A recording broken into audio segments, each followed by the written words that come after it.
Vous allez voir ici une séquence de recadrage de la part de Philippe Ballard face à Darmanin qui reste sans voix. On va voir dans cette vidéo qu'il n'emmène pas large et pour cause, la Macronie semble se plaindre de la faiblesse de la justice et des peines prononcées. Mais qui est au gouvernement ? C'est vraiment ce qui est fou, c'est de les voir se placer en victimes alors qu'ils ont le pouvoir actuellement et depuis plusieurs années. Ils savaient très bien qu'il y aurait des débordements après le match du PSG et ils savaient déjà que les casseurs s'en sortiraient encore. Écoutez cette séquence pépite et donnez votre avis sous la vidéo et likez surtout. La présidente, ma question s'adresse à monsieur Gérald Darmanin, garde des Sceaux. Elle est très simple. Pourquoi êtes-vous, comme la Macronie, toujours en retard d'une bataille ? Vous déplorez la faiblesse de certaines peines prononcées après le chaos de 2 nuits durant lesquelles plusieurs villes ont été livrées aux barbares.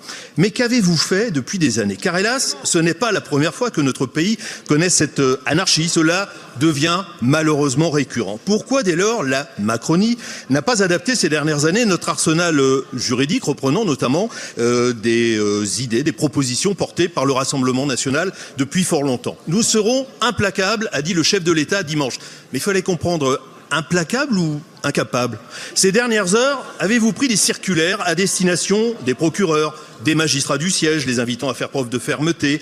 Avez-vous demandé aux procureurs de faire appel quand, par exemple, un individu ayant effectué un tir tendu sur les policiers est condamné à 3 mois avec sursis et 500 € d'amende, alors qu'il encourt une peine de 3 ans et 45 000 € d'amende ? Mais nous, au RN, on est sympa, vous voyez. On va vous donner quelques idées, vous pouvez prendre des notes, ça pourrait vous aider. Voilà quelques mesures portées par Marine Le Pen lors de la présidentielle de 2022, des législatives de 2024 par Jordan Bardella. Peine minimale automatique dès la première condamnation, peine plancher pour les récidivistes, suppression des allocations familiales pour les parents de mineurs récidivistes, présomption de légitime défense pour les forces de l'ordre, construction de places de prison et centres éducatifs fermés, abaissement de l'excuse de minorité, construction et adaptation aux constructions de places de prison et de centres fermés, à l'application du principe tu casses, tu payes. Les Français en ont marre.